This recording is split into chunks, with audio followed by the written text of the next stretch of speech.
ओम नमो भगवते अनुकूलचंद्राय ददातु जीवन वृद्धि नियतम समृद्धि चुद्यते। ओम पूर्णमदः पूर्णमिदं पूर्णात् पूर्णमुदच्यते पूर्णशः पूर्णमदाय पूर्णमेवावशिष्यते। शिवचंद्रसूतः देव मनमोहिनी लालितं नमामि शोषिकांत अनुकूलम जगत गुरु। जय गुरु। परम दयाल से श्री ठाकुर जी से सभी की मंगल प्रार्थना करता हूँ। अब अगले प्रश्नोत्तरी की ओर चलते हैं, जो कि है गलती सुधारने कलिक आए हैं, जो प्रत्येक उल जुलूल कर्म करने वाले इंसानों को सिर्फ एक ही धर्म को मानने को विवश करेंगे।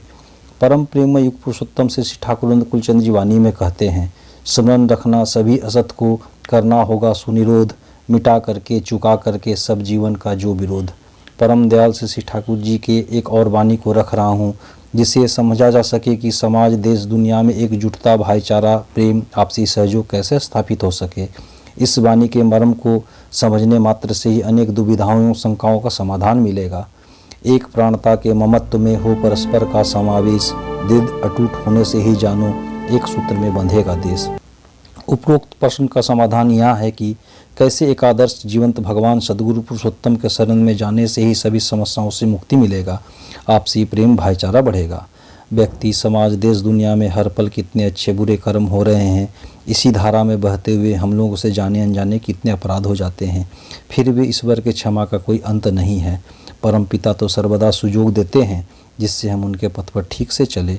यदि हम लोग उन्हें सुयोग ना दे तब वही बात हुई ना, तुम जैसे राम के तेरा तैसा राम, दाएं जाओ तो दाएं, बाएं जाओ तो बाम। यह क्या है? भगवान द्वारा दिए गए फ्री विल, स्वतंत्र इच्छा का दुरुपयोग। तब वे चाहकर भी कुछ नहीं कर पाते हैं।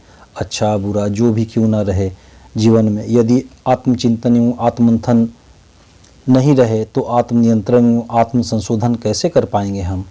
यदि दृढ़ चित्त से हम संकल्प कर ले कि हमें इष्ट स्वार्थ एवं इष्ट प्रतिष्ठा करने से हमारी कोई भी दुर्बलता बाधा नहीं उत्पन्न कर सकता है, तो उससे मंगल होगा ही होगा। और यह मंगल साधना हमें गुरु शरण के मार्गदर्शन में ही मिलता है।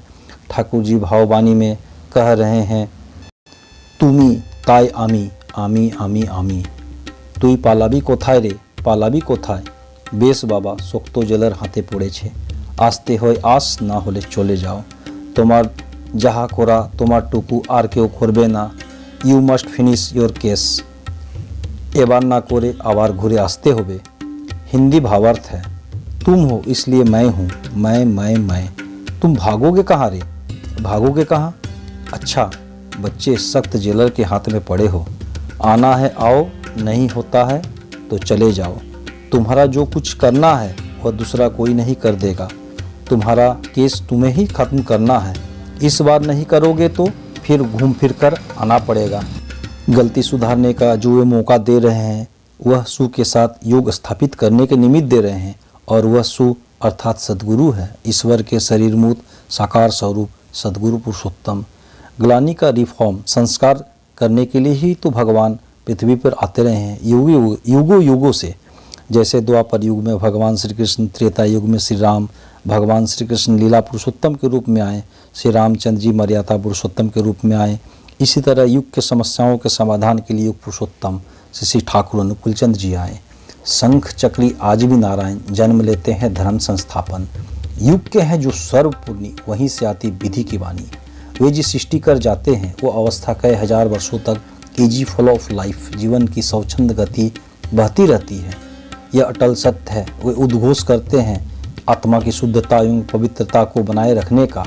भाववाणी में परम प्रेम युग पुरुषोत्तम से श्री ठाकुर अनुकूलचंद जी पंचम दिवस में कह रहे हैं, be careful every side, soul is immortal, no death no birth, yes my lord, no time at all, no more today, I come again, please send again, I will all of your heart Krishna, all the कल्कि the tooth. Samrat Ashok के समय से गड़बड़ी आरंभ हुई, वर्णाश्रम की घोर उपेक्षा हुई, अधिक संख्या में लोग संन्यास ग्रहण करने लगे, श्रेष्ठ पुरुष प्रजापत्य ग्रहण कर लिए, नारी लोग निम्न लोगों के यहाँ आत्मसमर्पण को बाध्य हुई है, और वहीं से प्रतिलोम विवाह आरंभ हो गया।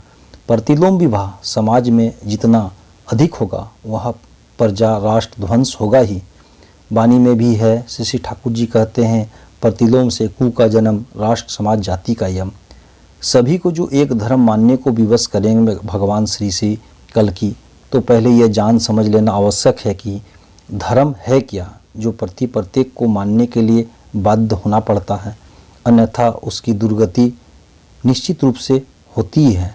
धर्म एवं हतो हंति धर्मो रक्षितः तस्मात् धर्म वयुज्जिन में वह माँ नो धर्मो हतो बधितः। धर्म चिरकाल एक ही है। हाँ, उसमें अंग में दया, परोपकार, दान इत्यादि साधन हैं जो धार्मिकता की पहचान है। नाना प्रकार के कृष्टि, संस्कृति, जाति, वर्ण, संप्रदाय, मत एवं पथ प्रेरित पुरुषों में जो विभेद एवं द्वंद्व सृष्टि करते हैं, जीवन को जटिल एवं दुरूह कर देते हैं, को समझना जरूरी है। इस विषय में युग पुरुषोत्तम परम प्रेममय श्री ठाकुर अनुकूल चंद्र जी कहते हैं कि इन सभी में विरोध एवं द्वंद्व की कोई स्थान नहीं है। इसमें चिरंतन एक एवं समन्वय है। हम लोग समझते नहीं हैं, इसलिए विरोध एवं द्वंद्व सृष्टि करते हैं। धर्म में कोई जात नहीं है, कोई भेद भी नहीं है। इसमें वैशिष्टानुग आचार, आचरण, व्यवहार एवं अनुचलन है। धर्म का जन्म उत्स एकमात्र ईश्वर है, अर्थात धर्म ईश्वर से ही उद्भूत हुआ है। ईश्वर में ही है आधिपत्य, यानी धारण, पालन, संवेग, सिद्धता। उनके प्रवर्तन से ही सब कुछ का उत्सृष्ट होकर बचने बढ़ने के पथ पर चलता है। इस नीति को अवलंबन कर बचना बढ़ना ही धर्म है। इसलिए शास्त्रों में कहा गया है, आचारो परमो धर्म।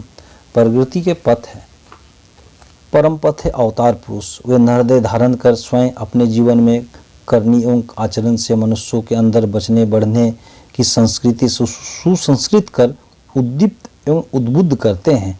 अवतार विभिन्न समय में विभिन्न व्यक्तित्व में आ सकते हैं। वे देश, काल, पात्र के अनुसार आते हैं। वे किसी भी अवतार की उपेक्षा नहीं करते हैं एवं ना ही निंदा करते हैं, कारण वे सभी एक ही हैं। धर्म में कोई अंतर या भेद नहीं है। धर्म चिरकाल एक ही है एवं अभिन्न है। जिसका चालक आत्म प्रतिष्ठा, अह एवं स्वार्थ है, वही विभेद पैदा करते हैं और इससे ही विपद का सर्जन शुरू हो जाता है।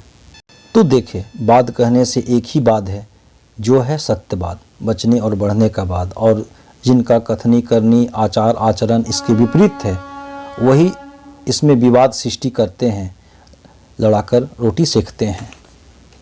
अब आगे इसी प्रश्न को थोड़ा और विस्तार देते हुए समझते हैं कि ठाकुर जी इस संबंध में क्या कह रहे हैं, जिससे आपके कथानुसार एक ही धर्म को मानने को बाध्य करेंगे।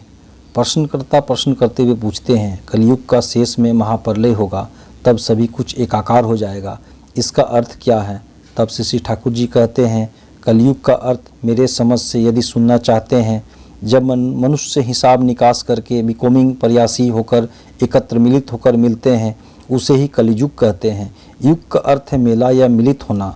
इसलिए एक एक आदर्श का वर्किंग आउट, काम करने के जाने के समय को, के मिलन को एज व युग कहा जाता है।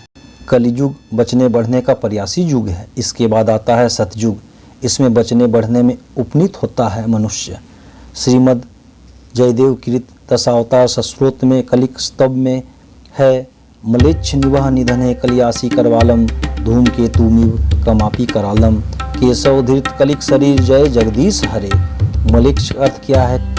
कहते हैं जो लोग बचने बढ़ने के विरुद्ध बात का प्रचार प्रसार करते हैं, अर्थात मनुष्य जिससे पुष्ट वर्धनशील हो उसकी अवहेलना करते हैं, अमर्यादित भाषा एवं आचरण का व्यवहार करते हैं, बचने बढ़ने के पथ को अवरुद्ध एवं खिन्न करते हैं, वही मलेच्छ स्वभाव के मनुष्य हैं। महाप्रलय का अर्थ, जैसा कि मैं समझता हूँ, जितनी सभी विभिन्नताएं हैं वह सब एक आदर्श में प्रकृष्ट रूप से मिल जाएंगे, जिससे पूर्व में आए सभी आदर्श का आचरण एकाचार हो जाएगा। ठाकुर जी वाणी में कहते हैं, सबके जो है अधिपति उनको ही लोग कहते हैं ईश्वर, धारण पालन संवेग ही उनको, उनका रीति तप में उनको ही धर। वंदे पुरुषोत्तम। जय गुरु।